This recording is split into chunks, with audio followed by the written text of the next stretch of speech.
Oke, Assalamualaikum warahmatullahi wabarakatuh.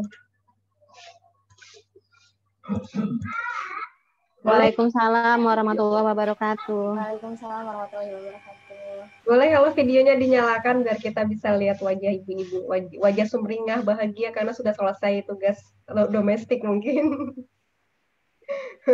Atau ada yang belum selesai, boleh disambi.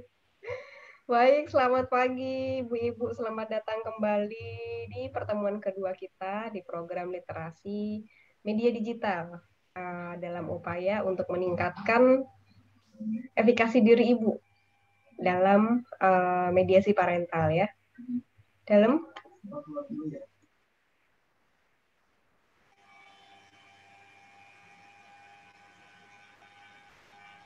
Oke, iklan sebentar.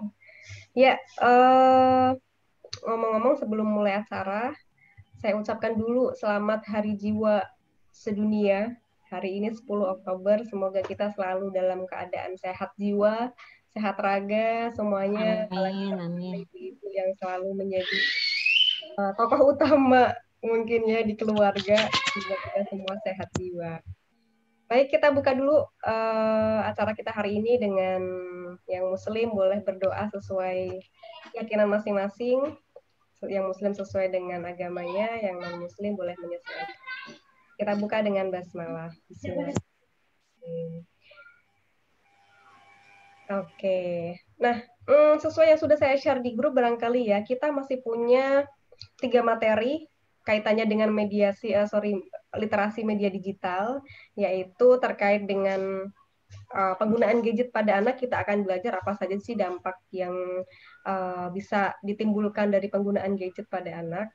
Kemudian yang kedua adalah bagaimana dua materi berikutnya kaitannya dengan mediasi, dengan literasi media. Nah, 3 materi ini khususnya nanti akan disampaikan oleh Mbak Clara untuk 2 pertemuan kita terakhir. Kemudian untuk hari ini, apa yang akan kita pelajari hari ini? Kita akan sharing kaitannya dengan tadi penggunaan gadget pada anak, khususnya kita mau melihat nih dampak negatif, barangkali ada dampak positifnya mungkin nanti ya Mbak Lala mungkin disampaikan.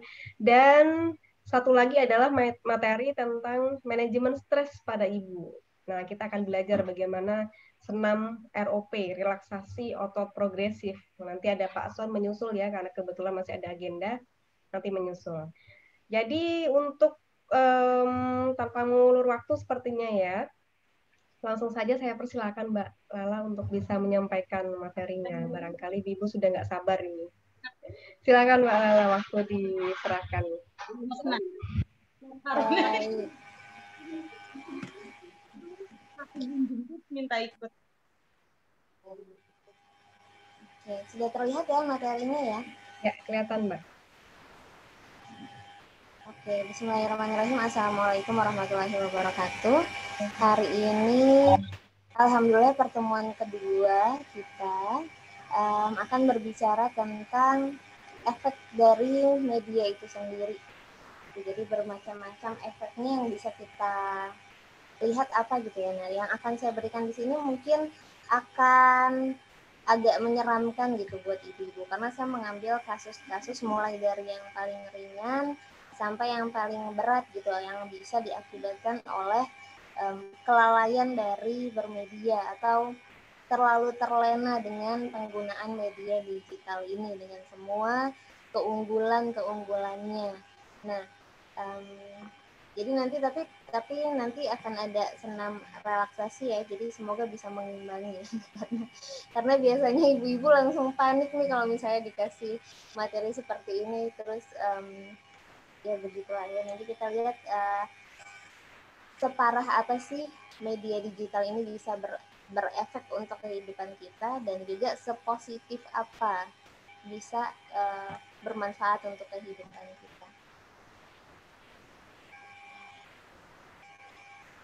Oke. Nah, jadi ini yang pertama, kalau dulu pernah ingat ada kasus ini ya, ini sebenarnya adalah kasus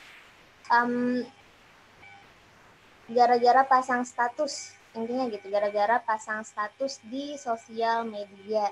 Nah, yang ini di medianya, tapi dua-duanya nih studi kasusnya di PET. Kalau yang di Facebook itu kan banyak ya. Sekarang tuh kita udah nggak asing lagi dengan orang-orang yang dipenjara karena pasang status di Facebook gitu, karena dan itu pakainya undang-undang ITE yang kalau para akademisi itu menyebutnya dengan pasal karet. Kenapa pasal karet? Karena yang menang biasanya selalu yang punya uang gitu. Masih bisa disiasati seperti itu karena itu masih sampai sekarang tuh masih terus jadi perdebatan tentang UU ITE ini. Nah, yang pertama ini yang gambarnya sebelah kiri ini adalah kasusnya Kak Florence. Kakak Florence itu waktu saya S2 di UGM, ini beliau di UGM juga tapi kakak tingkat gitu ya, tapi beda fakultas, di fakultas sebelah, di fakultas hukum. Beliau ini mahasiswa S2 hukum UGM. Mbak Lala minta maaf di share di apa slideshow, minta tolong bisa nggak Mbak biar lebih besar. Nggak kelihatan ya? Apa ya? Oh, kecil. Coba. Nah, oke, lumayan. Nah, ini yang kakak Florence ini dia waktu itu efeknya sampai kuliahnya harus diberhentiin dulu, apa namanya? Diberhentiin dulu, diskors ya, diskorsing ya. Diskorsing selama 2 semester atau 2 tahun kalau nggak salah. Kemudian dari kos-kosannya dia juga diusir karena yang punya kos-kosannya itu orang Jogja gitu ya. Jadi ceritanya waktu itu dia ngantri BBM, ngantri bensin karena kelangkaan BBM di Jogja. Kemudian karena nggak sabar, yang motor itu panjang banget antriannya, dia ngantri di antrian mobil biar cepet gitu. Nah, tapi orang Jogja kan tertib ya, jadi sama petugasnya diingetin untuk kembali ke antrian yang motor. Itu beliau tidak terima, lah terus pasang status lah yang kayak gini. Jogja miskin, tolol, dan tak berbudaya. Teman-teman Jakarta Bandung jangan mau tinggal di Jogja. Nah, ini memicu banyak sekali perdebatan. Kemudian parahnya lagi di sini ada temennya kan bilang izin repeat ya kak kayak gitu. Nah sama dia dibilang repeat lah, awas kalau enggak, sambil ketawa-ketawa kan. Terus ditambahin lagi ada yang komen orang Jogja bangsat kayak gitu-gitu. Nah, orang Jogja kan sangat berbudaya sekali ya. Beberapa LBH kemudian menggugat Florence ini. Akhirnya dia masuk penjara, kuliahnya harus diskors dulu, dan tadi ya diusir dari kos-kosannya gitu.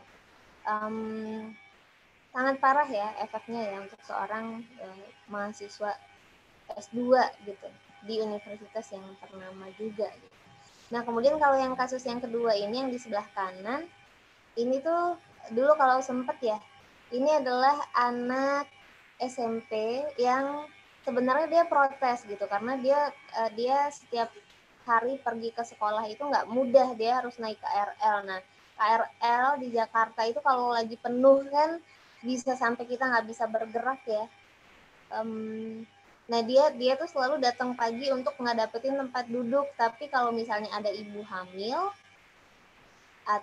ya waktu itu dia nyebutnya ibu hamil aja, atau ada lansia kan kita harus berdiri yang lebih muda. Nah, dia nggak terima, dia pasang. Kemudian ya kalau yang ini judgement, akibat negatifnya yang dia dapatkan hanya judgement sosial. Tapi bayangin ya, anak SMP kemudian tiba-tiba diserang di sosial medianya oleh seluruh Indonesia, orang-orang yang nggak dia kenal. Orang-orang mengatakan bahwa dia bukan anak yang baik, bukan generasi penerus bangsa yang baik gitu, karena mengeluh gitu untuk memberikan tempat duduknya. Dan ini kalau menurutnya dia, konfirmasinya dia, karena dia tuh harus naik ojek dulu 2 kali untuk bisa dapetin tempat duduk di KRL itu gitu.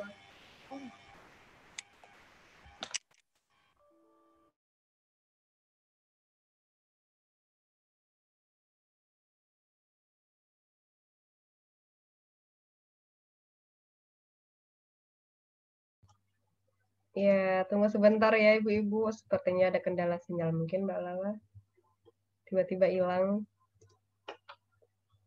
Mati lampu jangan-jangan.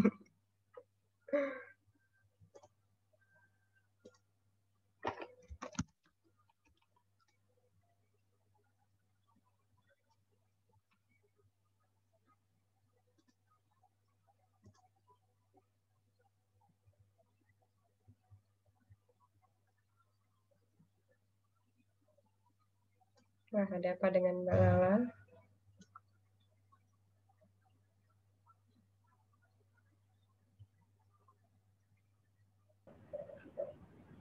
Pagi Pak Son, selamat datang. Ibu Umi, Masih materi dari Mbak Clara, cuma tiba-tiba Mbak Clara out. Oh Dan, gitu. hmm, Pagi semua Bu, Ibu-ibu. Pagi. Masih menunggu peserta yang lain ya Bu Umi ya. Oh, lowbat. Iya, sambil menunggu. Oke. Oh, Mbak Lala lowbat lupa nancepin charger.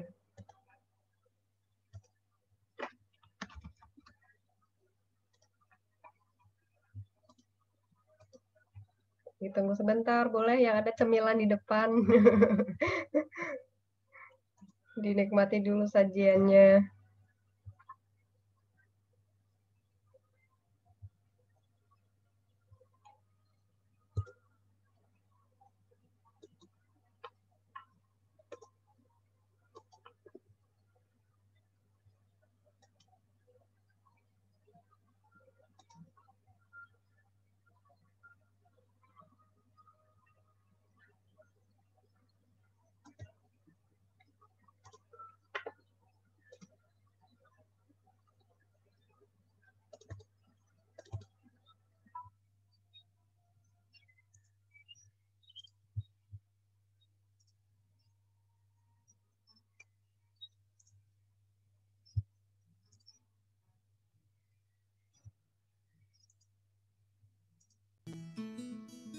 Mbak Lala ya.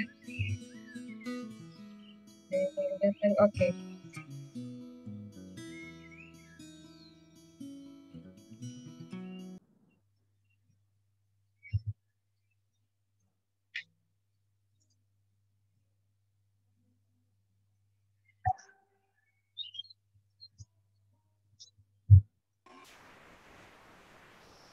Oke. Mohon maaf tadi laptopnya belum bisa share screen kan? Oh iya, saya belum jadikan host. Bentar. Iya, ada gangguan teknis tadi laptopnya mati, Ibu. Mohon maaf. Silakan Mbak, sudah saya jadikan co-host. Oke, lanjut langsung ya. Nah, untuk yang sebelah kanan ini memang efeknya tidak sampai seperti yang di sebelah kiri ya, sampai di penjara dan skorsing kuliah.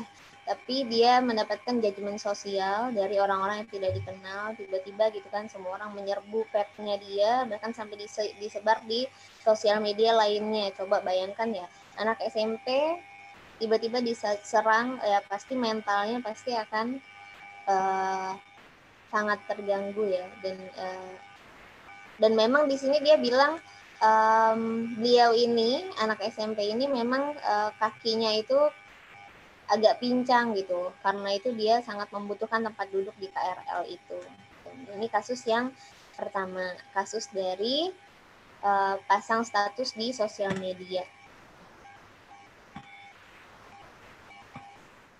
Nah, yang selanjutnya ini kasus karena main games. Nah, kalau main games ini yang paling parah lah ya. Ada yang sampai meninggal. Nah, meninggalnya tuh kenapa? Karena terlalu banyak main. Karena terlalu banyak bermain games. Ini ada waktu-waktunya, ada 45 menit, 12 jam, ada yang sampai 14 jam, ada yang sampai 40 jam, ada yang sampai 3 hari 3 malam. Nah, ini kalau bahkan di luar negeri itu ya, saya nggak tahu kalau fenomenanya di warnet, kalau di Indonesia tuh seperti apa. Tapi kalau di luar negeri itu benar-benar sampai 3 hari 3 malam, bahkan mereka makan di sana, bawa ember untuk sikat gigi segala macam, itu benar-benar kalau ya mungkin mereka profesinya sebagai gamer, tapi kan itu juga tidak sehat ya. Gamer yang sehat itu kan yang tetap bisa memaintain kehidupan pribadinya tanpa menjadi tidak sehat gitu. Nah, di sini biasanya yang kasus-kasus meninggal karena games ini 12 sampai 35 tahun, penyebabnya karena ada yang adrenalinnya naik, karena ada yang karena sakit jantung, karena lelah gitu ya. Adrenalin naik ini adalah dia terlalu excited main, sangat seru gitu, sampai jantungan. Nah intinya gitu. Ini ada yang sakit jantung karena lelah, dan ini banyak juga ditemukan di Cina gitu ya. Di warnet-warnet itu tiba-tiba udah tergeletak aja di depan meja warnet itu karena kelelahan, tidak makan, tidak minum, kayak gitu. Nah, kalau di anak-anak kita, kemarin saya juga ngisi di Lombok, ada ibu kepala sekolah bahkan yang sharing bahwa anaknya itu balita sampai nahan pipis gitu, sampai nahan pipis, nahan BAB untuk terus bermain games, saking asiknya bermain games, nggak mau berhenti. Nah, yang perlu disadari dari ini adalah ternyata anak-anak jadi melupakan fungsi pokok daripada fungsi pokoknya, fungsi tubuhnya gitu ya. Bahkan ada anak-anak yang juga tidak bisa makan kalau tanpa nonton YouTube. Nah, padahal makan ini kan kebutuhan pokok daripada tubuh kita, apalagi anak-anak di usia yang sedang berkembang gitu kan. Nah, dibandingkan dengan bermain games yang memang fungsinya hanya fungsi hiburan. Kalau untuk orang yang membuat games, tentu itu menjadi fungsi utama untuk lahan pemasukan gitu ya, mencari uang untuk kehidupan. Tapi kalau kita sebagai pengkonsumsi, hanya sebagai orang yang bermain games, tentu fungsinya hanya fungsi hiburan. Nah, ini yang harus disadari ya, bahwa dengan terlalu edik bermain games ini, anak-anak kita tidak menyadari apa nih yang lebih pokok dari fungsi tubuhnya yang butuh dipenuhi terlebih dahulu. Kalau yang tadi saya cerita, ibu kepala sekolah di Lombok itu anaknya bahkan sampai pipis di celana gitu, karena menahan pipis dan BAB gitu ya, karena terlalu asik dengan bermain games.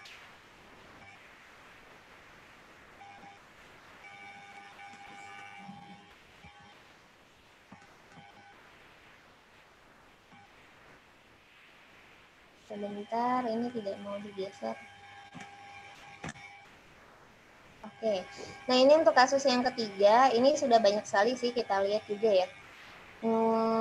Bahkan kalau di sinetron, di drama-drama Korea itu, kalau seputar anak sekolah, tentang anak sekolah itu pasti biasanya tentang bullying di sekolah gitu. Jadi kayak ada budaya bahwa dalam satu kelas itu harus banget ada anak yang dijadikan korban bullying gitu. Jadi karena ada ya sistem sosial yang berlaku di sana ya. Nah, yang paling mudah kita temukan dalam kehidupan sehari-hari adalah lewat sinetron di Indonesia gitu. Kalau ini kan dulu tayangan Smackdown ya. Zaman-zaman kita kuliah S1 dulu, ketahuan deh saya S1 tahun berapa ya. 2006, 2007 itu karena 2005 itu kan ya lagi marak-maraknya tayangan ini, tayangan Smackdown.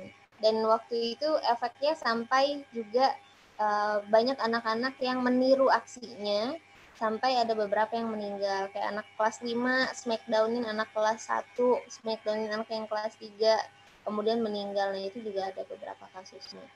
Paling mudah ya tentu tadi saya udah bilang ya, di sinetron-sinetron Indonesia itu kan pasti selalu ada efek bullyingnya.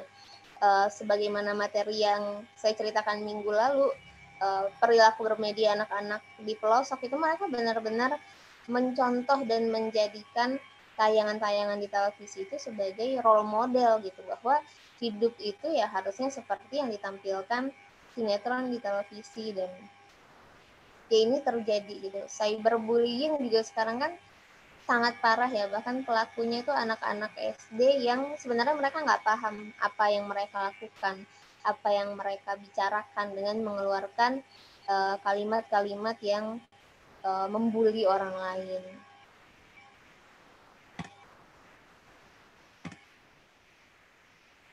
Nah ini berbagai macam kumpulan kasus ya. Ada yang tentang TikTok ya. TikTok kan sekarang marak lagi ya. Dulu sempat jadi kontroversi, tapi sekarang sudah bangkit lagi dan lebih jadi platform untuk dance dan lain-lain. Positifnya apa sih? Bisa mengasah kreativitas tentu saja ya, melatih untuk berekspresi. Bahkan kalau dari artis-artis TikTok sendiri itu mereka manfaatin untuk jadi sarana berolahraga sambil ngedance itu. Tanpa kita sadari ini kemudian sudah menjadi budaya di sekitar kita, bahwa zaman sekarang tuh zamannya anak-anak yang joget gitu. Mau pakai kerudung, mau enggak ya, sekarang tuh zaman udah berubah gitu. Kalau dulu kan ada batasan budaya ya, tapi sekarang semuanya sudah berubah gitu, berubah. Kalaupun nanti misalnya ada boy band yang ada girl band gitu yang pakai jilbab semua dan kemudian nari yang apa ya, joget yang profesional kayak gitu ya, itu tidak apa ya, sudah wajar terjadi. Kalau kita lihat dari fenomena yang sekarang itu tuh tidak menutup kemungkinan untuk segera ada gitu, tinggal ditunggu aja waktunya, karena sekarang fenomenanya kan sudah begini. Nah, kenapa saya tampilkan TikTok di sini? Nah, dulu kalau masih ada yang ingat dengan Bowo ini ya, waktu itu menjadi heboh di Facebook karena ada bapak-bapak yang sharing anaknya pengen banget ikut jumpa fansnya Bowo ini, sampai mencuri uang di rumah gitu 500.000, dan katanya itu untuk bayar kontrakan rumahnya.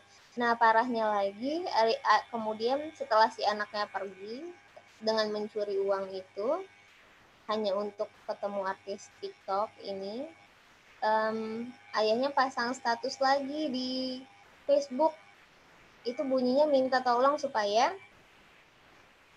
Bowo ini nasihatin anaknya suruh pulang karena anaknya nggak mau pulang gitu. Nah, ini juga sebuah fenomena yang gimana ya, kalau kita lihat anak-anak yang sekarang ngefans dengan idola-idolanya, fans garis keras itu kayak banyak kasus ya, kayak teman-teman saya sendiri aja dulu waktu S2 itu ada yang penggemar K-pop gitu ya.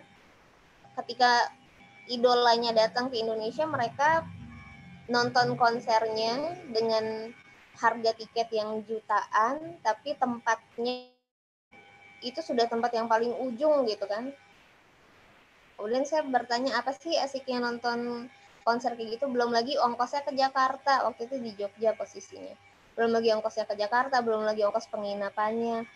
Jawabannya ya simple, ya seneng lah Mbak berada satu ruangan dengan idola kita. Nah, kalau di orang-orang yang kayak saya gitu ya, ya kita deh para ibu-ibu gitu, maksudnya ya kalau kecuali yang fans garis keras juga mungkin bisa memahami itu. Oke, ternyata simple gitu, merasa senang karena berada satu ruangan dengan idolanya. Nah, anak-anak sekarang tuh begitu, mereka effort menabung untuk bisa hadir di konser yang tiketnya harganya jutaan gitu. Nah, kalau kita kan mau beli, kalau emak-emak kan ngitung-ngitung ya, kalau mau beli something aja ya perilakunya emak-emak deh, nanti kalau misalnya belanja nanti semua anaknya dibeliin, suaminya dibeliin, emaknya sendiri ternyata nggak dibeliin kayak gitu kan, karena memikirkan keluarga. Ini fenomena yang terjadi sekarang, bahwa ya itulah ya.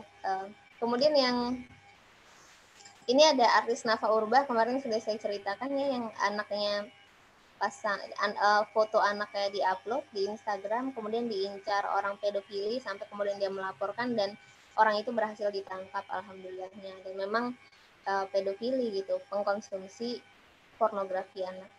Nah, kalau yang anak SD pacaran ini, nah ini juga, kalau sekarang ibu-ibu pegang smartphone, browsing di Google itu kata kuncinya anak SD pacaran gitu aja, atau anak zaman now pacaran, ya Allah itu makin kita scrolling ke bawah, gambar-gambar yang kita dapatkan itu akan makin seram ya. Ada remaja-remaja yang selfie sambil berciuman gitu. Ini tuh ya pokoknya boleh deh dicoba, bahkan gambar-gambar yang tidak pantas itu banyak. Nah, mereka dapat inspirasinya dari mana sih? Satu, terutama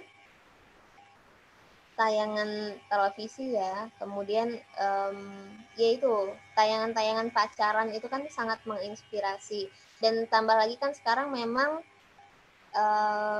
dibuat budaya bahwa kalau nggak pacaran itu nggak keren gitu, kalau jomblo itu menyedihkan gitu. Nah, ini tuh bahkan menjadi jualan banyak produk, bahwa jomblo itu menyedihkan, kalau nggak punya pacar itu berarti kuper. Nah, efeknya gimana untuk anak-anak yang tentu saja belum bisa menahan diri? Ini juga mendukung fenomena married by accident. Makin banyak anak-anak yang karena tidak punya basic ilmunya, tidak mampu menahan diri, jadi kebablasan ya. Nah, kalau kayak gini kan, ini kan lucu banget anak SD ini ya. Sampai manggilnya kan Umi Abi apa gitu ya. Pas udah ketemu saling caci maki. Kamu bisa nggak sih dewasa sedikit gitu. Padahal mereka masih kelas 3 SD ya. Ini banyak nih sekarang, dan kita tuh mungkin kalau browsing sudah hampir menjadi biasa dan tidak menganggap ini sebagai sebuah fenomena lagi gitu, karena saking sudah seringnya melihat hal-hal seperti ini di media sosial ataupun platform. Nah, yang terakhir di bawah ini, pojok kanan bawah ini, ada yang terjatuh ini kan artis namanya Hanindya. Jadi waktu itu dia melakukan Kiki Challenge. Nah, sekarang juga banyak ya challenge yang berlaku secara internasional, dan ini anak muda selalu ngikutin gitu, terutama remaja-remaja. Biar apa? Biar update, biar kekinian, biar banyak viewersnya, biar banyak followersnya gitu ya.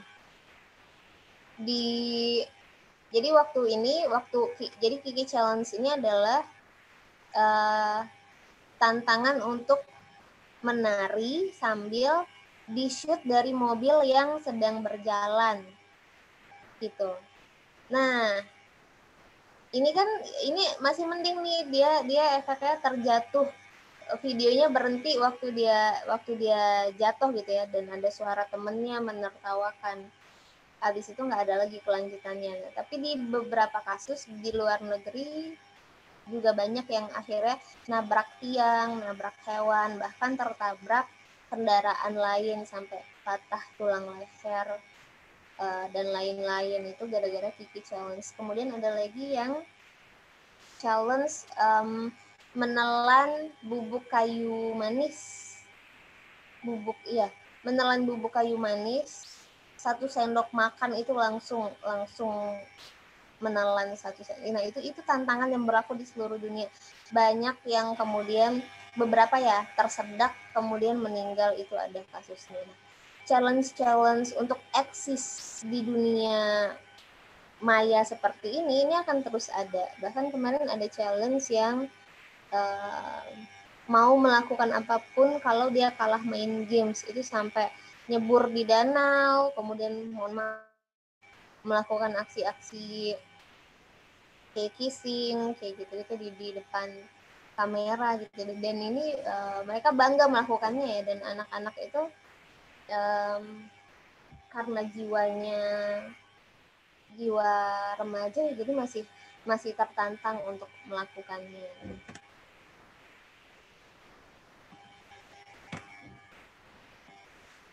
Nah, sebelum saya yang ke positif ya, saya sharing dulu yang ini. Terlihat nggak, Han? Penyakit mental baru dari candu gadget. Belum, Mbak. Layarnya masih kasus 4.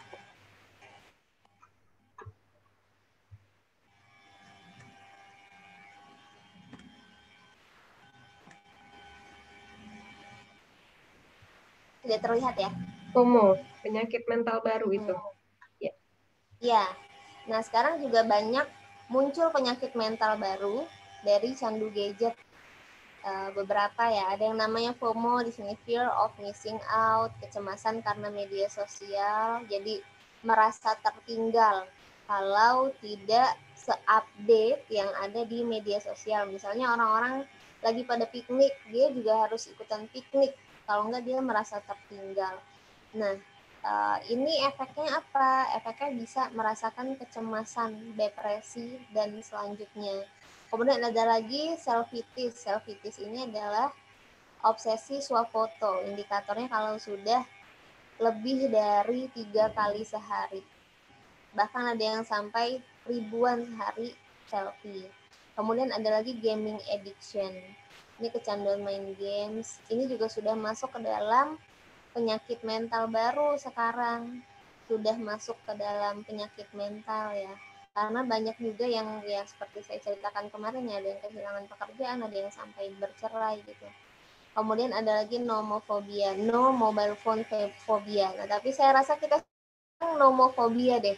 Kalau misalnya ketinggalan HP di rumah, kita pergi ke kampus atau pergi ke pasar, kita merasa sangat cemas gitu ya. Bahkan tidak ada janji apapun.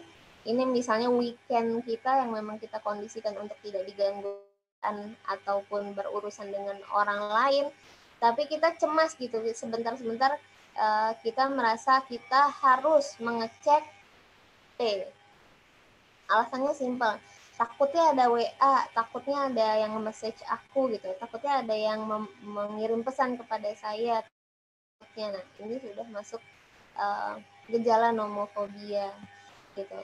Tapi kalau yang paling parahnya ya benar-benar udah nggak bisa ninggalin lagi, bahkan lebih memilih ketinggalan dompet berisi uang gitu ya daripada ketinggalan HP. Nah, kita kan sekarang begitu ya. Kemudian bisa depresi dan stres. Nah, ini penyakit-penyakit mental baru ini terus bermunculan akibat candu gadget. Nah, saya ingin mengenalkan prosesnya ya. Ini pengertiannya. Salah satu aja, ini FOMO, fear of missing out, gangguan mental, ketakutan, kecemasan karena merasa tertinggal dalam tren, dalam pembicaraan, dalam gaya hidup, dalam kegiatan, dalam kebahagiaan, dalam kesuksesan gitu ketika melihat postingan orang lain di media sosial. Dan FOMO ini banyak terjadi pada remaja khususnya. Nah, ini prosesnya gimana sih bisa sampai terjadi? Yang pertama selalu diawali dari terlalu banyak mengakses ya. Jam terbang di dunia mayanya tinggi. Terlalu sering membuka media sosial. Kemudian tanpa sadar membandingkan postingan orang dengan kehidupan sendiri. Lalu terobsesi memposting yang sama agar tak ketinggalan dan mendapatkan perhatian dari orang-orang. Nah, ketika posting itu bolak-balik mengecek like, komen, share gitu. Like, komen, share sudah berapa nih gitu. Ada yang nge-like gak, ada yang komen gak. Nah, kita semua punya gejala ini saya rasa ya. Kemudian stres. Nah, kalau yang stres ini berarti udah masuk FOMO. Stres jika tidak sesuai harapan atau ada gangguan teknis sehingga depresi gitu, kok nggak ada yang nge-like, kok nggak ada yang komen, itu kemudian dia menjadi stres, akhirnya aktivitas sehari-harinya terganggu, kehilangan banyak waktu untuk media sosial. Nah, ini tuh kadang terjadi tanpa sadar kan. Kita juga kalau misalnya lagi buka Instagram atau platform apapun yang kita sukai ya, itu tanpa sadar sudah tiba-tiba waktu sudah sejam gitu. Nah, ini juga karakter media digital yang tidak bisa kita sepelekan gitu. Kemudian muncul ketakutan dan cemas terhadap masa depan karena merasa tertinggal dengan orang dan terperangkap dalam perasaan semua orang bersenang-senang tanpa dirinya. Jadi kayak semua orang tuh senang, dia sendiri susah. Nah, rata-rata penyakit mental akibat gadget ini prosesnya tuh terjadinya seperti ini. Jadi masuk ke dalam alam bawah sadar tadi ya.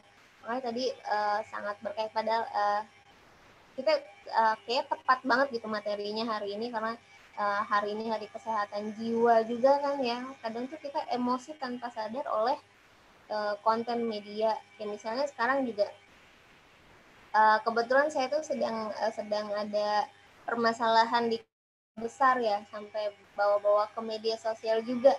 Nah, ini tuh bikin baper banget. Maksudnya kayak ketika ngelihat ada notifikasi misalnya oh si A komen, wah itu langsung emosi tanpa sadar, padahal belum melihat postingannya apa dan lain-lain. Nah, ini juga salah satu indikator bahwa kita belum literat, gitu ya, belum media literate. Nah, kalau tadi kita ke efek yang negatif, bisa sampai mana sih efek negatif itu mempengaruhi kehidupan kita? Nah sekarang kita mulai masuk yang positif. Jadi bisa dilihat di sini, ini namanya Muhammad Habsyah kalau nggak salah ya. Afsyah namanya, Habibie Afsyah. Jadi beliau ini menderita kelumpuhan sejak lahir yang bisa digerakkan hanya tangannya saja. Tapi hebatnya beliau ini setelah lulus SLB itu minta ke orang tuanya untuk belajar bisnis online di Singapura. Jadi ya kebayang ya, karena yang bisa digerakkan kan hanya tangannya saja, berarti kan harus diangkut kalau dia mau pindah ke kursus kasur gitu, apalagi ke luar negeri kan. Kemudian di sana dia belajar dengan sungguh-sungguh dan alhamdulillahnya kecerdasannya ada di media digital ini ya. Kemudian di sana dia belajar jualan di situs Amazon, pulang ke Indonesia juga dia masih meneruskan jualan di situs Amazon sampai kemudian dia berhasil dan menjadi milioner lah istilahnya. Nah sekarang dia sudah punya satu lembaga, satu yayasan, di mana di sana dia menginspirasi orang-orang difabel seperti dirinya untuk bisa sukses juga melalui bisnis online. Nah gitu. Kalau kita kita pakai logika aja kan, dia yang tangannya aja yang bisa bergerak, itu bisa sukses banget dengan media digital, apalagi kita orang yang sehat gitu. Meskipun tidak segampang itu ya, effort yang dia lakukan pastinya besar, effort yang orang tua lakukannya juga pastinya besar, dan tentu saja semuanya balik lagi ke peran orang tuanya yang bisa mengarahkan anak seperti ini untuk bisa sukses di media digital.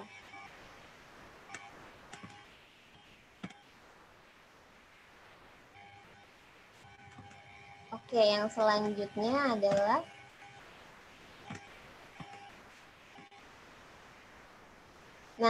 kalau yang selanjutnya ini sebenarnya ini yang sedang kita lakukan aja sih, dimana kita bisa belajar kapanpun, dimanapun, tanpa batasan ruang dan waktu lagi gitu ya.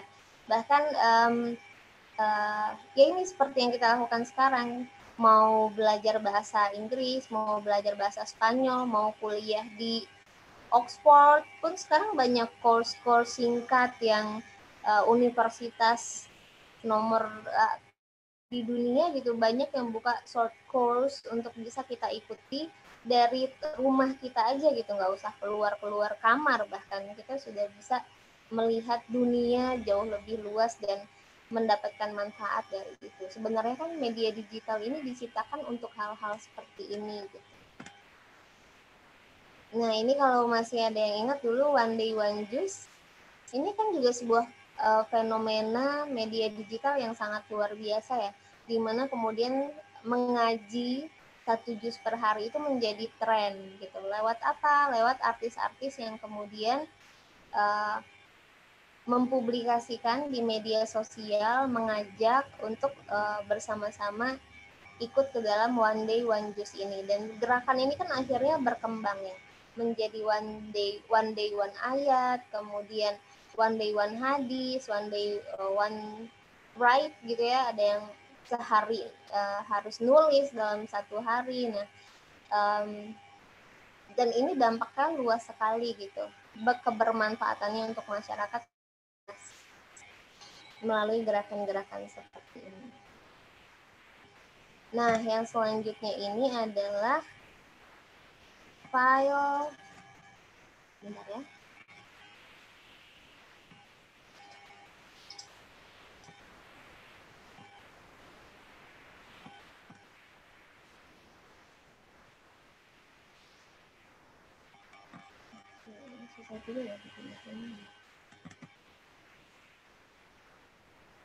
Ini sebenarnya ada salah satu video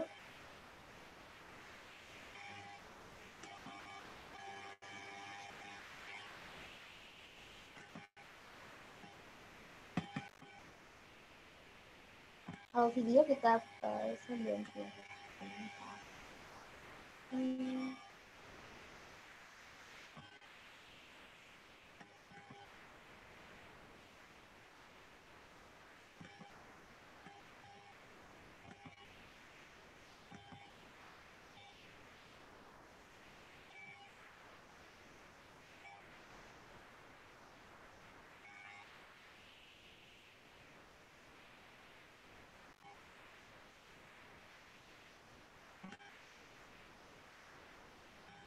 Oke, lanjut aja ya. Sepertinya tidak bisa diputar, jadi saya lanjut ke ini aja ya, saya ceritakan saja. Nah, beberapa waktu yang lalu, jadi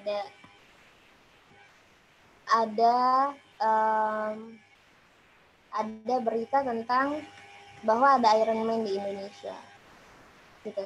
Jadi bapak ini, bapak ini namanya Pak Wayan ya, karena dia orang Bali ya. Ini beliau lumpuh tangannya sehingga jadi kan bekerja di bengkel, tangannya lumpuh, kemudian beliau membuat tangan robot. Nah, tangan robot ini disambungkan melalui alat di sensor. Jadi ada alat yang ditempelkan di kepalanya, ini yang di kepalanya ini, sama tangan robot di tangannya. Nah, kemudian dengan tangan robot ini dia bisa menggerak-gerakkan tangannya dan bisa berpenghasilan lagi. Intinya seperti itu. Waktu itu kejadian ini sangat heboh. Banyak media massa besar yang memberitakan seperti Metro TV, Net TV, Kompas TV gitu. Semua memberitakan tentang Iron Man dari Indonesia ini. Dan karena saking hebohnya, ini juga bahkan sampai mendatangkan berbagai ilmuwan ke tempat Pak Wayan ini di Bali. Tapi ternyata setelah orang-orang ke sana, ternyata ini adalah informasi hoax, di mana alat ini ternyata tidak berfungsi seperti itu. Kalau kita bayangin ya, biasanya saya kasih materi ini secara live gitu ya ke guru-guru untuk kemampuan literasi media. Guru-guru pasti lebih banyak tertipu, lebih banyak yang percaya bahwa berita ini benar gitu. Tapi kalau yang punya passion terhadap robot, teknologi robot, itu pasti akan bisa tahu bahwa ini tuh adalah hoax. Kenapa? Karena kalau kita lihat di film Iron Man aja, itu dia menempelkan chip di syarafnya, gitu ya. Jadi di dalam syaraf di belakang tengkuk ini tuh sama Iron Man ada ditanamkan chip untuk bisa menyambungkan perintah otaknya dan menggerakkan bagian-bagian tubuhnya yang sudah berupa robot gitu. Nah, sementara Pak Wayan ini teknologinya hanya menempelkan secara terpisah ya di luar, dan dia mengatakan bahwa alat yang ditempel di keningnya itu bisa tersambung langsung ke otak. Nah, ini tuh sampai profesor-profesor datang ke ilmuwan dari luar negeri datang ke sana karena mengira bahwa ya memang di dunia ini belum ada teknologi yang bisa menyambungkan benda asing, benda yang di luar tubuh kita dengan sistem syaraf kita. Itu tuh belum ada. Coba dilogikakan aja ya, gimana caranya bisa otak kita kan memerintah tangan untuk bergerak gitu, sementara bendanya ditaruh di luar, gimana caranya tersambung dengan otak kemudian sistem syaraf. Nah, waktu itu pemberitaan ini heboh, tapi banyak jadi pembahasan. Semua orang yang akrab dengan dunia, ada dokter saraf, ada dokter, ada ahli listrik juga ya, kemudian ada orang-orang yang akrab dengan teknologi robot, itu kemudian banyak mendiskusikan gitu dan membuktikan bahwa ini adalah informasi hoax. Tapi yang terjadi adalah tidak ada satupun dari media massa besar yang sudah memberitakan informasi bahwa berita ini adalah informasi hoax gitu. Artinya memang sekarang media massa sebesar apapun ya, ini kan yang memberitakan ada Metro TV, ada Kompas TV, ada net TV gitu, dan itu adalah mereka-mereka yang memakai tagline bahwa beritanya terpercaya. Tapi ketika sudah terbukti hoax, tidak ada satupun yang melakukan konfirmasi atau memberitakan bahwa ini adalah informasi hoax. Nah, sekarang itu ya tidak jaminan apapun platform beritanya sekarang tuh mengejar ada yang namanya detikisme atau clickbait. Jadi secepat-cepatnya menampilkan kehebohan supaya diklik sama orang dan ya intinya dapat penghasilannya masuk gitu. Sudah tidak ada lagi yang namanya tanggung jawab sosial dalam memberitakan sesuatu. Kayak fenomena sekarang aja, terlepas dari pro dan kontra ya. Terlepas dari pro dan kontra, kita di forum ini memihak siapa terhadap UU Cipta Kerja yang sekarang jadi kontroversi dan mahasiswa sedang banyak berdemo tentang itu. Tapi di situ kita bisa lihat framing dari media massa, siapa yang memihak pemerintah gitu, siapa yang memihak mahasiswa gitu, dan bahkan hampir nggak ada ya bahwa demo itu dicitrakan menjadi sangat buruk, bahwa yang demo itu menyebabkan orang terluka, bahwa demo itu bukanlah hal yang baik. Nah ini sekarang sudah, bahkan kita kalau mendengar kata demo tuh sekarang bikin macet ngapain sih segala macam gitu, padahal itu kan bentuk simpel dari mengkomunikasikan aspirasi yang dimiliki oleh orang-orang yang tidak setuju dengan kebijakan pemerintah, dan itu sangat wajar terjadi gitu. Tapi image-nya dibuat bahwa lama-kelamaan kita akan apatis gitu karena saking banyaknya hal-hal negatif yang diberitakan gitu. Nggak ada. Ini perbedaannya ya. Kalau sama satu lagi, kalau misalnya kita habis terjadi bencana di Jepang itu kan juga sebenarnya sering sekali gempa, tsunami juga gitu.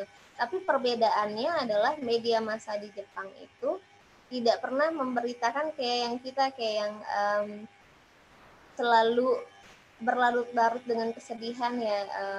Nanti yang diputar di media massa itu selalu adegan-adegan menyedihkan, menyeramkan dengan background musik yang sedih banget, sehingga kita dibuat berlarut-larut dengan kesedihan itu dan susah move on gitu. Beda kalau di Jepang. Di Jepang itu tidak pernah menampilkan berita-berita yang mengupas kesedihan. Kayak misalnya sekarang deh, tayangan kita di televisi itu kan pasti selalu menjual air mata gitu ya. Apapun bentuknya, mau itu sinetron, selingkuhan, mau itu tayangan membagi-bagikan uang kepada orang miskin, itu kan selalu tayangan-tayangan yang menguras air mata gitu. Nah kalau di Jepang itu tidak ada kalau misalnya tsunami yang diberitakan adalah keberhasilan mereka bangkit gitu. Semangat mereka untuk bangkit, oh di sana sudah bisa diatasi, sudah mulai dibangun lagi apa-apa yang sudah dibangun gitu, sekolah sudah normal lagi, jadi itu. Jadi mereka fokus kepada pemulihan, gimana supaya cepat pulih, supaya cepat pembangunan terjadi, supaya cepat move on. Kalau di kita ya, ya seperti yang saya ceritakan tadi ya, kita lebih memilih untuk berlarut-larut dalam kesedihan dengan ya pemberitaan yang ada. Nah, poinnya adalah kita tidak bisa sepenuhnya bergantung pada media-media besar sekarang ini. Udah beda. Kalau dulu kita nyari informasi tinggal baca koran gitu ya. Dan di koran itu kan lengkap 5W 1H minimal. Tapi sekarang kalau misalnya kita buka detik.com kayak gitu, kadang judulnya sama isinya aja beda ya kan. Kita suka kecewa kan, sering kan kita buka apaan ini, maksudnya judul beda, isinya beda, boro-boro mau menampilkan 5W 1H, padahal itu sudah bentuk yang sangat simpel sekali gitu. Nah, lalu solusinya seperti apa ya? Kita harus mandiri sendiri, kita harus mengandalkan pemikiran kita sendiri, kita harus mau terus-menerus mengecek kebenaran informasi yang kita terima gitu. Nah, caranya seperti apa? Caranya adalah materi untuk minggu depan. Jadi di trailer dulu ya sekarang. Sekarang tadi sudah sekian banyak dampak negatif yang akibatnya bisa besar, dampak positif yang efeknya juga luar biasa sekali untuk kehidupan kita dengan segala macam dilema-dilemanya. Nah, untuk cara mengatasinya kita butuh yang namanya keterampilan literasi media digital. Nah, itu materinya ada di minggu depan gitu ya. Uh, Ibu Hani ya. Jadi saya rasa itu materinya hari ini kita udah melihat gambaran-gambaran mulai dari kasus yang kecil. Oh ya, untuk fisik nih, ini fisik juga sering ditanyakan ya. Blue light. Jadi blue light itu juga bisa sampai merusak syaraf juga. Nah, perilaku yang harus dihindari adalah pakai HP di tempat yang gelap. Karena itu blue light-nya jelas banget. Jadi kalau bisa malam hari itu sebaiknya dihindari atau diimbangi dengan cahaya yang lainnya, cahaya lampu deh gitu. Sebenarnya blue light ini juga ada di setiap gadget, nggak cuma HP, tapi televisi juga radiasinya itu. Lalu adakah jarak ya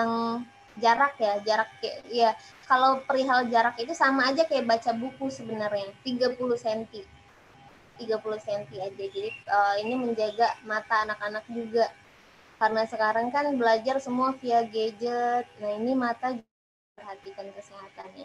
Sama sikap tubuh kalau terhadap HP kan kadang kita tanpa sadar menunduk gitu ya. Itu saya banget sih. Menunduk gitu, terlalu lama kerja di depan laptop ya. Memang untuk menyeimbangkan dopamin dari gadget ya, kalau kita seneng main gadget kan kita dapat dopamin dan itu yang membuat kita edik ya. Itu untuk menyeimbangkannya adalah dengan menghasilkan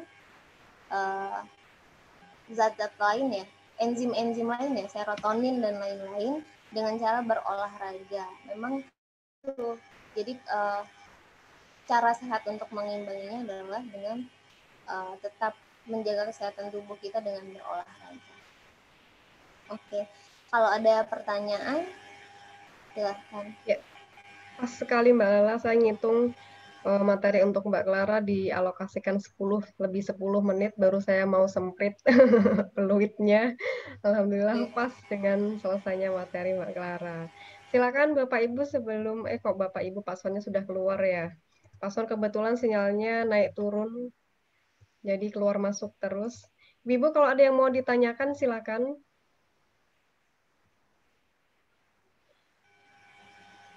Jadi kalau kita menyimak materi dari Mbak Clara ini, saya masih susah untuk mengubah panggilan ya. Nggak apa ya Mbak Clara, karena wajahnya juga masih Nggak imut. apa-apa, santai aja. Jadi kalau menyimak materi dari Mbak Clara ini memang sangat sesuai dengan konsep dari efikasi Mbak. Jadi kita tahu dulu nih, bahasanya ditakut-takutin nih, banyak sekali tadi dampak negatifnya. Kita jadi ngerasa ada ketakutan, aduh kalau nanti saya kayak gitu gimana, nanti kalau anak saya apalagi kayak gitu gimana, atau mungkin sekarang sudah ada perasaan, kok saya ada tanda-tanda kayak gitu ya. Kemudian di belakang, Mbak Clara menyampaikan beberapa contoh yang sebenarnya kalau bisa kita gali lagi, akan ada banyak dampak positif yang kita peroleh. Apalagi kalau di era sekarang, era digital, sangat susah untuk melepaskan diri dari gadget. Apalagi di masa pandemi ya, anak-anak mau belajar pakai apa kalau nggak pakai gadget gitu ya. Harus semuanya pembelajaran jarak jauh. Jadi mau nggak mau ya kita harus tahu bagaimana agar kita bisa menepis beberapa dampak negatif atau setidaknya mencegah lah gimana buruknya hal-hal yang tadi disampaikan Mbak Clara bisa kita cegah dulu.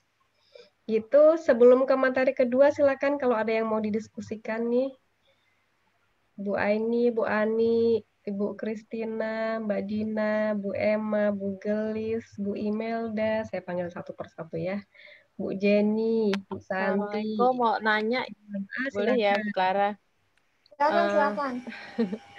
Kebetulan kan anak saya itu juga agak kecanduan juga ya. Mungkin karena efek pandemi ya, jadinya sering banget pegang HP. Nah, adakah solusi ya Bu buat saya itu untuk ngasih tahu anak itu, tapi anak itu otomatis kan kalau kita ngasih solusi kan nggak harus langsung begitu kan, anak harus nurut gitu kan ya. Gimana solusinya biar anak itu pelan-pelan gitu untuk meninggalkan gadget?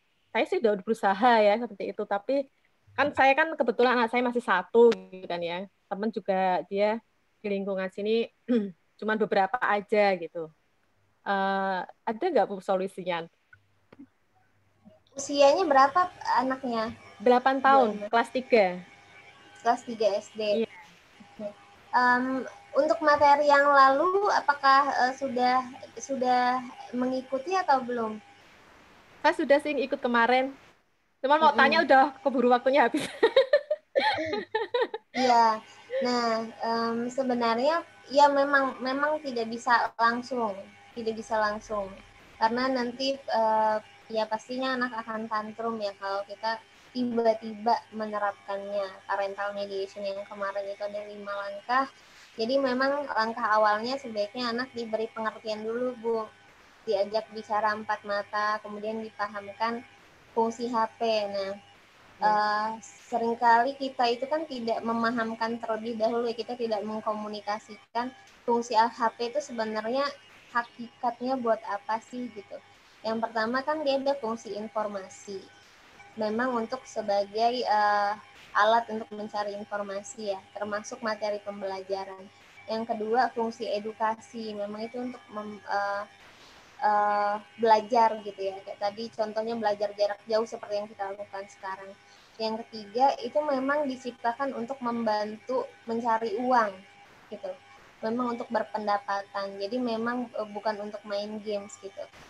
Kenapa kemudian games itu bisa membuat candu, itu juga kan merupakan strategi dari para pembuat games supaya gamesnya laris gitu ya. Jadi balik lagi kepada ya ini tuh sebenarnya pertarungan mencari uang gitu ya, siapa yang bisa terpengaruh dan bisa dapat uang banyak dari menyediakan berbagai platform yang sangat menarik, berbagai konten yang bisa bikin candu. Nah, ini anak dipahamkan dulu, diberitahu bahwa fungsi HP itu yang pertama tuh tadi, kalaupun ada fungsi hiburan silahkan, nggak apa-apa, karena memang ini juga kebutuhan pokok kan ya dalam kehidupan kita, dalam diri kita juga kita butuh yang namanya hiburan dan rehat sejenak dari aktivitas yang kita lakukan.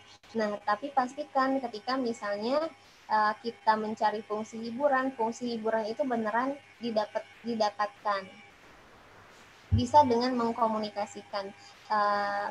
Misalnya setelah belajar ya, si adik mau main games, oke, mau main games apa? Nah ini juga kemudian dibatasi waktunya, mulai diterapkan. Ada pengkomunikasian tentang peraturan.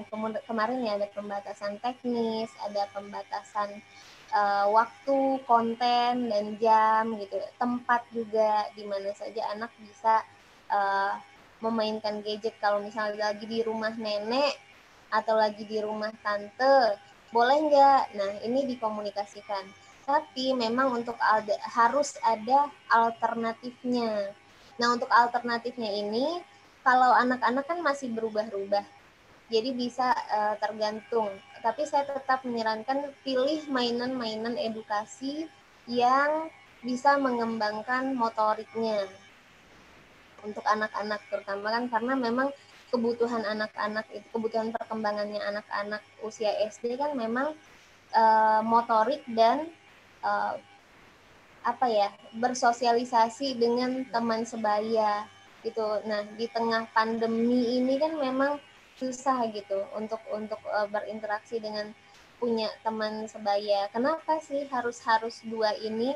Karena yang tadi itu kebutuhannya. Kalau motorik kan memang kita misalnya tidak sempurna kayak misalnya anak terlalu banyak duduk diam dengan gadget, jadi jarang bergerak.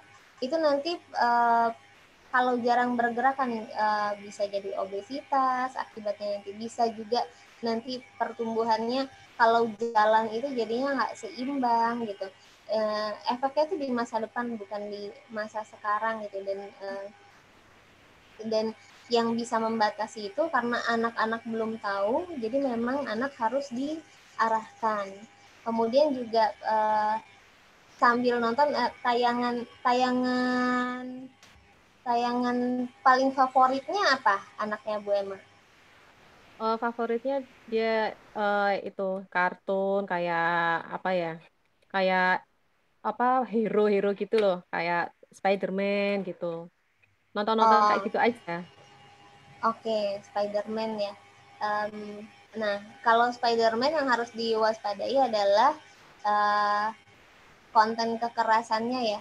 Kan itu Nah, isinya berantem-berantem. Nah, ini sambil menonton, kalau Bu Emma punya waktu sambil ditemani, itu ngapain sih Dek? Wah itu pukul-pukulan, waduh itu sakit kan, itu dipukul.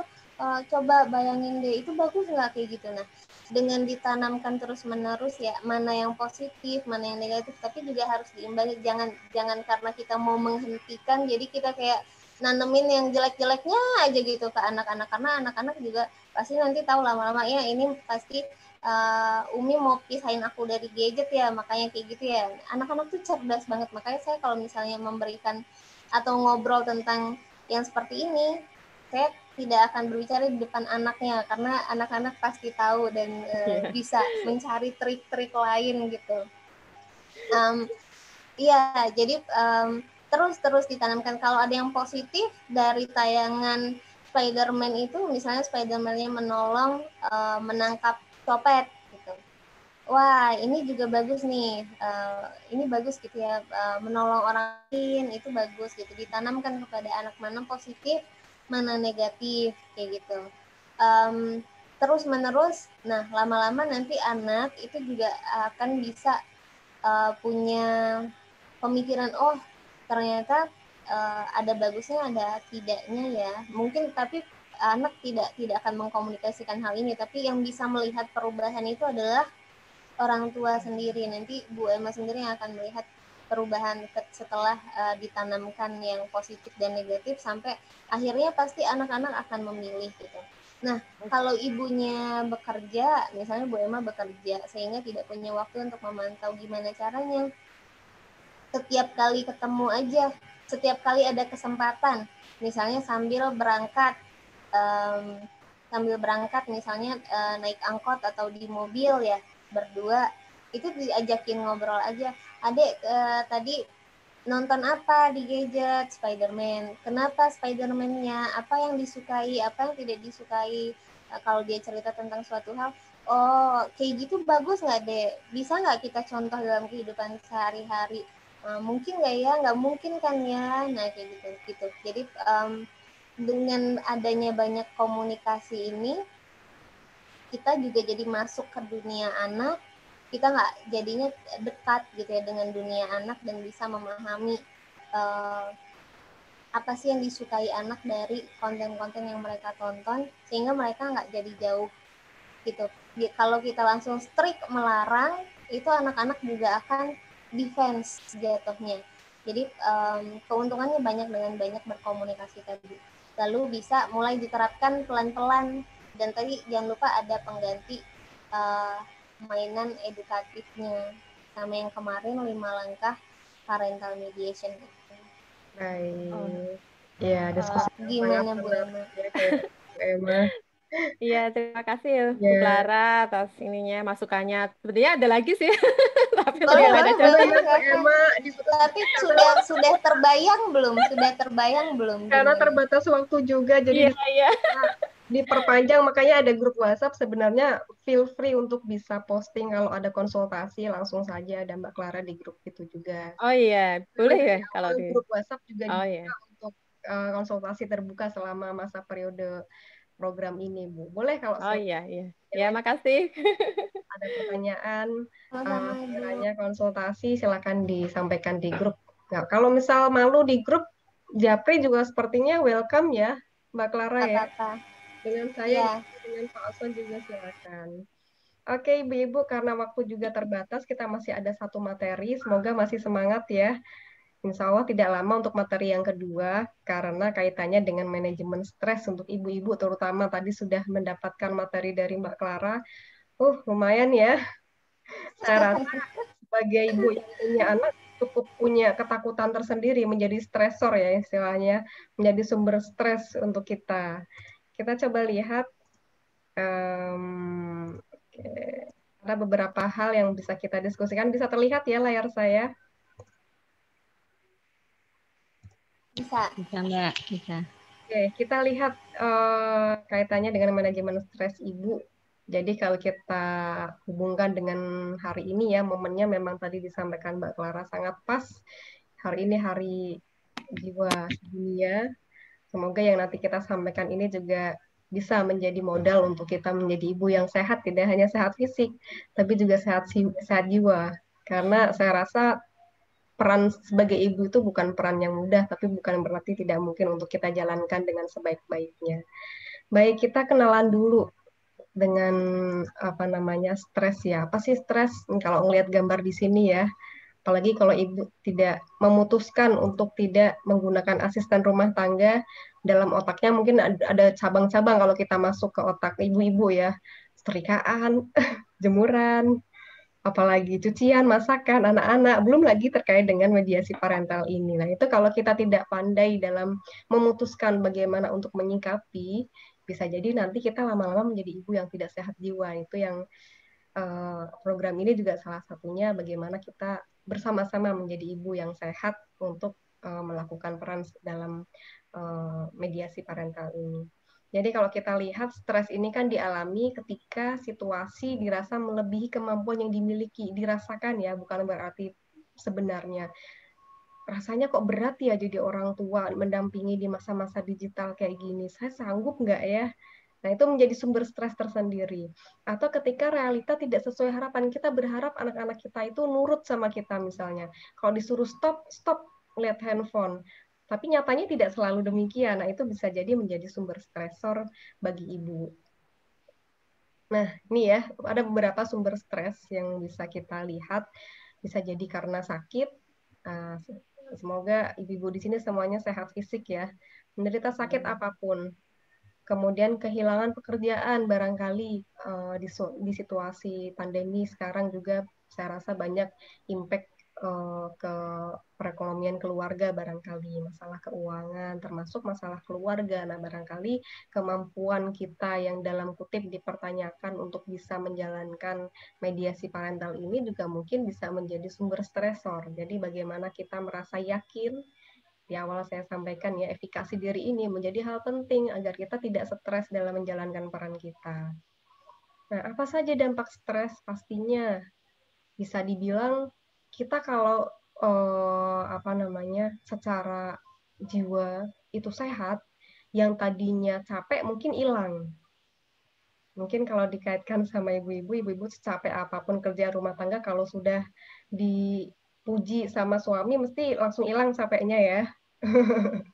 Itu menjadi sumber energi positif.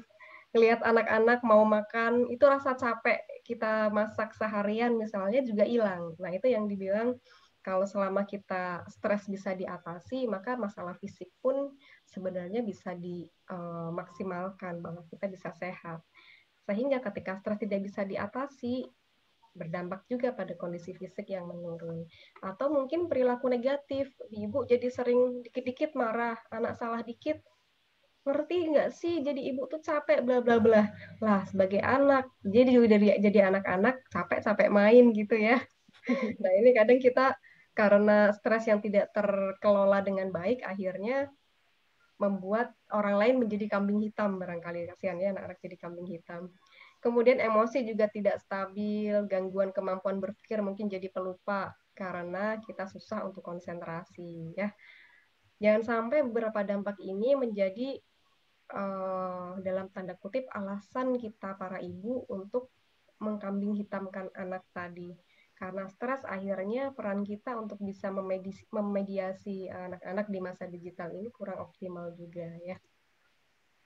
Nah, bagaimana caranya untuk mengelola? Ada beberapa contoh sebenarnya. Mungkin saya rasa pengelola stres banyak versinya ya. Nah, di sini ada salah satu yang bilang namanya hebat, HEBAT ya, ada 5 langkah. H yang pertama, hindari stres yang tidak perlu. Hindari lingkungan yang membuat stres, tidak membahas topik yang sensitif. Misalnya, kalau sekarang yang lagi gencarnya ini ya, apa namanya, RUU yang lagi rame-ramenya. Kalau memang membahas itu membuat kita stres, hindari dulu. Wah, kita kan warga negara yang baik, Bu. Gimana kita mau nggak mikir negara? Kalau kita sudah siap mikir negara, berarti kita harus siap juga dengan kondisi, dengan kemungkinan stresor. Berarti tameng kita harus kuat juga. Di situ semakin tinggi keinginan kita untuk apa namanya menjalankan suatu peran, pasti efikasi diri kita juga harusnya semakin tinggi. Caranya dengan apa? Salah satunya tadi yang disampaikan Mbak Clara, beberapa materi yang nanti di episode mendatang itu bisa menjadi modal untuk kita dalam siap untuk mengelola stresor. Kemudian hebat evaluasi dan ubah situasi, atur prioritas waktunya, barangkali juga belajar mengungkapkan perasaan dan introspeksi diri. Nah, ini mungkin PR besar untuk ibu-ibu yang cenderung introvert ya, agak susah untuk mengekspresikan rasa. Tapi terkadang orang-orang introvert pun mungkin yang barangkali ada latar belakang psikolog di sini atau saudara atau yang memang sering ngobrol dengan orang psikolog, barangkali orang-orang introvert ini mereka karena belum merasakan nyamannya bercerita. Jadi selama ini hanya merasakan kalau cerita sama orang justru mendatangkan masalah. Nah, itu mungkin yang perlu kita coba latih. Butuh latihan yang lebih besar bagi orang-orang introvert untuk bisa mengungkapkan perasaan. Kemudian B, buat harapan dan standar baru. Kalau kaitannya dengan mediasi parental ini mungkin kalau kita selama ini bikin standarnya terlalu tinggi, misal pokoknya hari ini anak-anak harus megang HP hanya 1 jam saja. Padahal selama ini misalnya minimal 2 jam anak-anak ngelihat HP di weekend misalnya di luar jam pelajaran. Nah, itu mungkin standarnya terlalu tinggi selama kita di samping kita memang kurang modal untuk bisa mendampingi anak dalam menggunakan gadget. Nah, sehingga kita perlu evaluasi harapan dan standar baru yang harus kita buat. Syukuri hal baik yang sudah dimiliki. Coba kita cari gali terus. Saya tuh udah punya apa sih, anak-anak yang baik, sehat, dan lain sebagainya. Itu menjadi kekuatan bagi kita. Ada hal yang perlu kita syukuri. Kemudian ambil sisi positif dengan belajar menerima, memaafkan, dan ikhlas. Nah, barangkali ada yang merasa biasanya itu kalau ibu-ibu yang cerita di program saya sebelumnya terkait dengan efikasi juga, seringkali ibu merasa marah karena merasa peran mengasuh anak kok hanya dibrukan, dipikul oleh ibu. Padahal ada suami di sana, tapi anak banyak perilaku negatif yang disalahkan pasti ibu. Anaknya benar, mungkin suami akan mendapatkan nama yang baik juga. Nah, ini barangkali beberapa ibu merasakan sebagai stresor juga. Jadi kita perlu belajar nih, mengambil sisi positif dengan belajar menerima, belajar memaafkan, dan ikhlas. Di luar kita tetap harus komunikasi ya dengan pasangan kita dalam hal pengasuhan anak. Kemudian tetap jalani gaya hidup sehat, menyenangkan, berekreasi. Rekreasi ini banyak jenisnya ya, tidak terus kita harus jalan-jalan ke tempat wisata, nggak harus. Kita hanya misal kalau senang bercocok tanam, menanam cabai itu juga sudah rekreasi. Ibu-ibu yang suka baca novel mungkin tidak ada salahnya satu hari kita alokasikan 10 menit lah, atau malam-malam kalau anak-anak sedang tidur atau tidur siang, mungkin kita bisa menyempatkan 5 menit, 10 menit untuk baca, memperoleh me time kita. Bergembira, cukup istirahat, dan relaksasi. Nah, ini mungkin juga standar baru ya, cukup istirahat seperti apa yang bisa kita rasakan sebagai rasa cukup dalam beristirahat. Termasuk ini yang penting, relaksasi, yang akan saya jelaskan di kemudian ya. Nanti ada salah satu, ada banyak sekali ya cara untuk relaksasi, salah satunya adalah relaksasi autoprogresif. Oke, itu materi saja. Berikutnya ini hanya beberapa quote yang membuka mata saya, membuka mata ibu-ibu sih, bahwa bagaimana cara kita menghadapi anak-anak kita hari ini, mungkin baru bisa kita panen sekian tahun yang akan datang ketika anak-anak dewasa. Mereka akan berterima kasih ketika merasa kita tidak meng-underestimate mereka. Mereka merasa dihargai. Kalau mereka salah dalam menggunakan gadget, kita bukan kemudian langsung menyalahkan bla bla bla dari A sampai Z ngomelin gitu ya. Mereka akan merasa dihargai, barangkali bisa diajak untuk ngobrol yang kemarin dijelaskan sama Mbak Clara, bagaimana memediasi dari 5 langkah yang sudah dijelaskan. Mungkin akan menjadi penghargaan tersendiri di kemudian hari. Banyak sekali ya. Mungkin suatu hari anak kita juga akan mengatakan ini, thank you mom for accepting me and loving me for who I am. Mereka merasa menjadi diri mereka. Mereka merasa dihargai tadi. Mereka tumbuh. Ini jadi kayak training motivasi untuk ibu-ibu ya.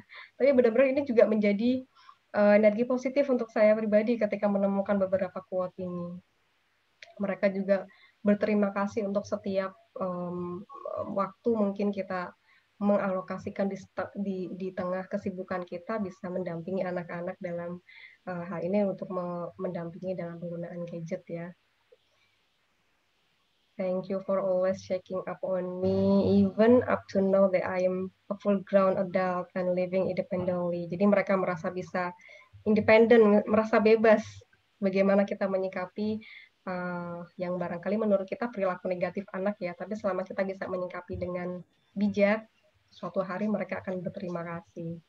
Terima kasih untuk menjadi ibu. What would my life be like without you? Bisa dibayangkan ya kalau anak-anak hidup tanpa ibu, entah ya. Semoga kita bisa menjadi ibu yang terbaik, bisa mendampingi anak-anak kita. Ya, mungkin nanti suatu hari ada foto-foto ibu-ibu dengan anak-anak dipajang di kamar, bisa menjadi penyemangat suatu hari anak-anak akan berterima kasih dengan kita.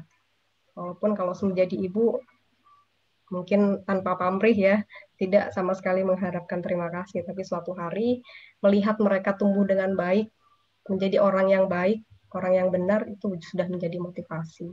Kebahagiaan yang tidak bisa diungkapkan dengan kata-kata. Gitu ya, ibu-ibu. Manajemen stres kita yang pasti adalah semua adalah tentang berpikir positif. Nah, contohnya bagaimana? Saya bisa kelihatan nggak ya video saya? Saya stop dulu coba. Seperti apakah relaksasi otot progresif? Kita lihat contohnya. Ternyata sudah saya tutup. Kita lihat dulu gambarnya ya. Nanti setelah ini kita praktekkan bersama-sama. Mbak Clara juga boleh. Ini jenis relaksasi ini sering sekali saya gunakan untuk ibu-ibu. Kemudian juga pasien yang tampak stres dengan situasi penyakitnya, DM yang lama, kronis misalnya, atau dia merasa hipertensi juga.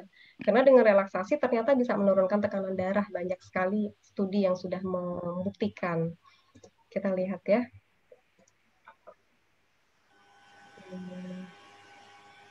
Belum kelihatan.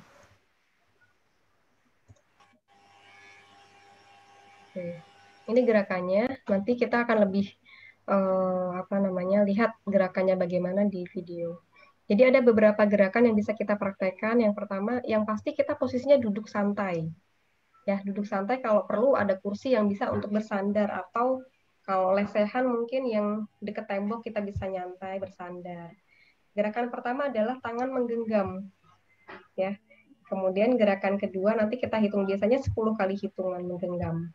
Ini biasanya juga diiringi dengan musik-musik yang instrumental, atau kalau muslim barangkali bisa diiringi dengan murotal. Itu bisa lebih meningkatkan spiritual, meningkatkan emosional freedom-nya. Kemudian yang kedua adalah bisa dilihat di sini gambarnya, telapak tangannya didorong ke arah badan. Ya.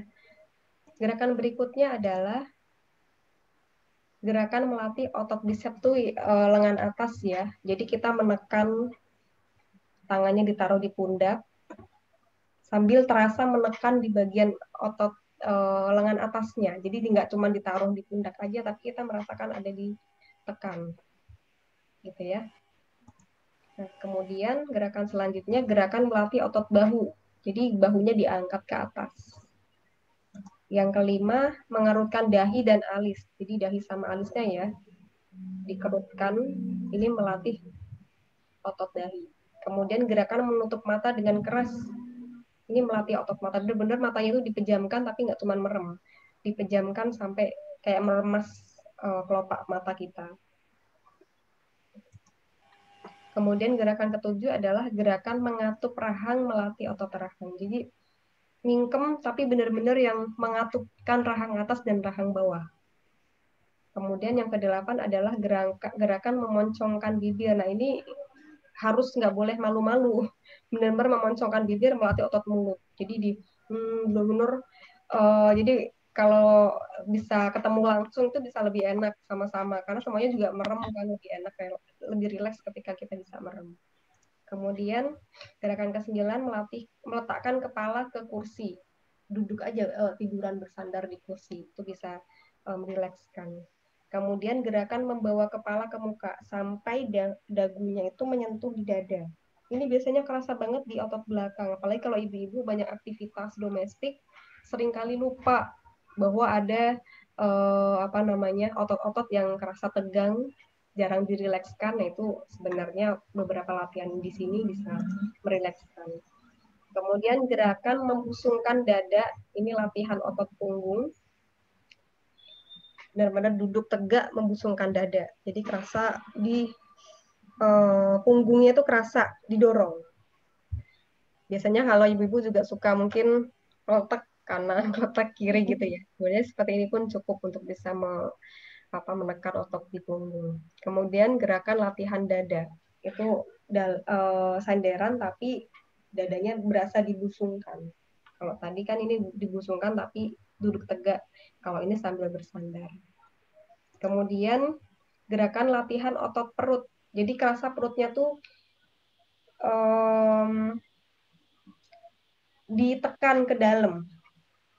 Jadi kayak kalau kita menarik nafas, otot perutnya benar-benar kita rasa kita tekan, gitu ya. Semoga bisa diikuti. Kemudian gerakan latihan otot paha, kakinya lurus, kerasa telapak kakinya ditekuk ke arah badan. Jadi kerasa di sini otot pahanya itu yang menegang, kerasa ditekan, gitu ya. Nah, gerakan terakhir, gerakan latihan otot betis. Nah, kalau tadi ini yang kerasa di otot pahanya, kalau yang terakhir yang kerasa di otot betisnya. Tidak lama untuk melakukan latihan ini, paling 5 menit selesai. Seandainya bisa dilakukan, kita luangkan waktu 5 menit aja setiap hari, setiap pagi, kadang bangun tidur mungkin sebelum masak, sebentar saja kita gunakan ini bisa menjadi energi positif di pagi hari. Ya, semuanya rileks dengan menghitung mulai dari 5 sampai 1 atau 10 sampai 1 secara perlahan sambil nafas dalam dan membuka mata perlahan. Baru kita buka matanya. Kita coba lihat videonya ya. Bisa kalau mau mengikuti, silakan.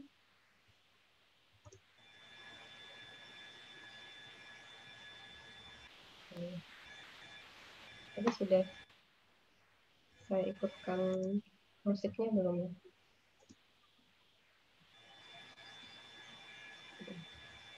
Oke, silakan diikuti ya ibu-ibu.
selesai.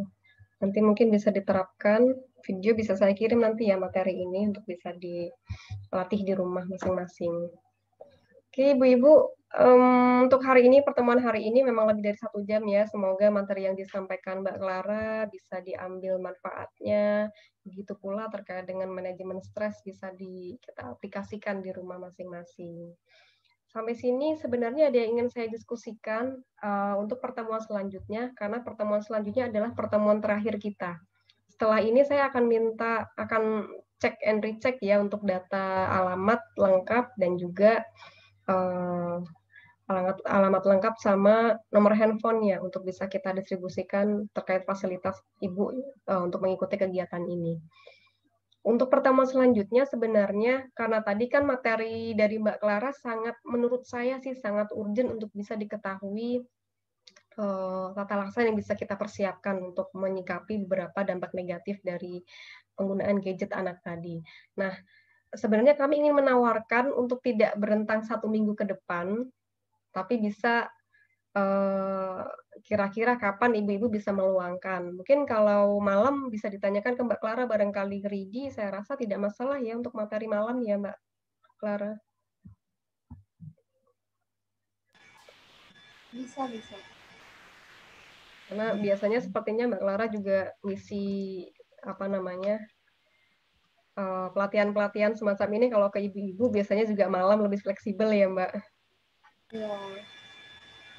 Baik, ada yang mau mengusulkan waktu mungkin saat ini? Soalnya kalau di grup kayaknya agak lama ya untuk bisa tahu menyimpulkan akhirnya jam berapa. Mungkin ada yang mau mengusulkan barangkali hari Senin atau Mbak Clara tadi bisa hari apa?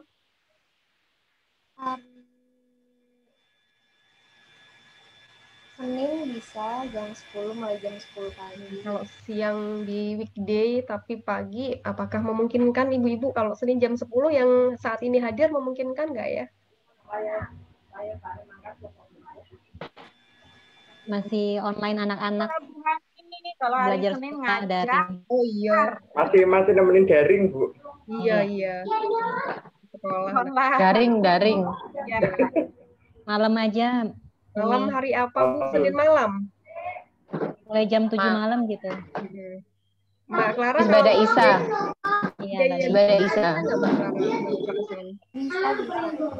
1 jam selesai sih mungkin ya materi selanjutnya juga karena hanya tinggal 2 materi saja. Oke, nanti kita coba umumkan lagi di grup usulan kita di pertemuan ini bahwa pertemuan selanjutnya harus sekitar jam 7 malam. Semoga bisa habis Bada Isa gitu, Mbak. Bisa jam berapa? Bisa jam 7 kurang kan? Jam 7 kurang. Pokoknya kalau bisa habis Bada Isa. Soalnya kalau Bada Isa, kalau yang sholatnya jam 8. Ya, maksudnya ya habis kalau andanya azan itu kan jam Isa gitu, jam 7 ya, 6.45. Jam 7 ya, jam 7 malam. Kita coba sampaikan jam 7 atau Bada Isa nanti. Baik, Ibu-Ibu, seperti biasa, terakhir kita foto bersama. Ada yang baru masuk. Saya tampilkan semua dulu. Videonya tolong dinyalakan semua. Kita foto bersama dulu. Ada berapa orang nih? 1, 2, 3, 15, 16, 17. Bu Jenny, Bu Gelis, Bu Wahyu, Bu Aini, Bu Dina, Bu Spita. Barangkali dinyalakan.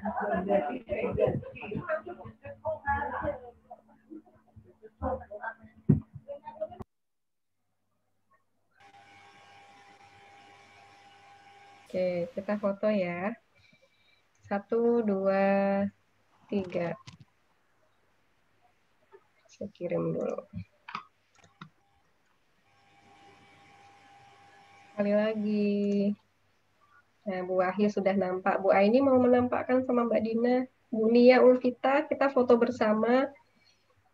Barangkali masih menunggu, Bu. Ditunggu sebentar, Bu Dina, Bu Aini, sama Bu Nia mungkin lagi siap-siap.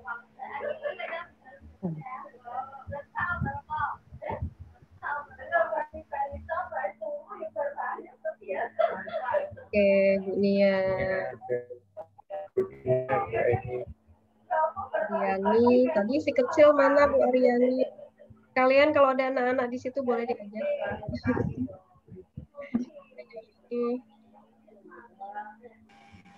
Nah. Ya Allah, bulat banget Bu Santi, cakepnya. Ya terakhir lihat kapan ya? Udah Bu, bisa difoto karena Bu Dina sama Bu Eni ini belum. Mungkin berhalangan ya. Ya, oke. Ya, 1, 2, 3. Saya kirim dulu. Sekali lagi. Oke.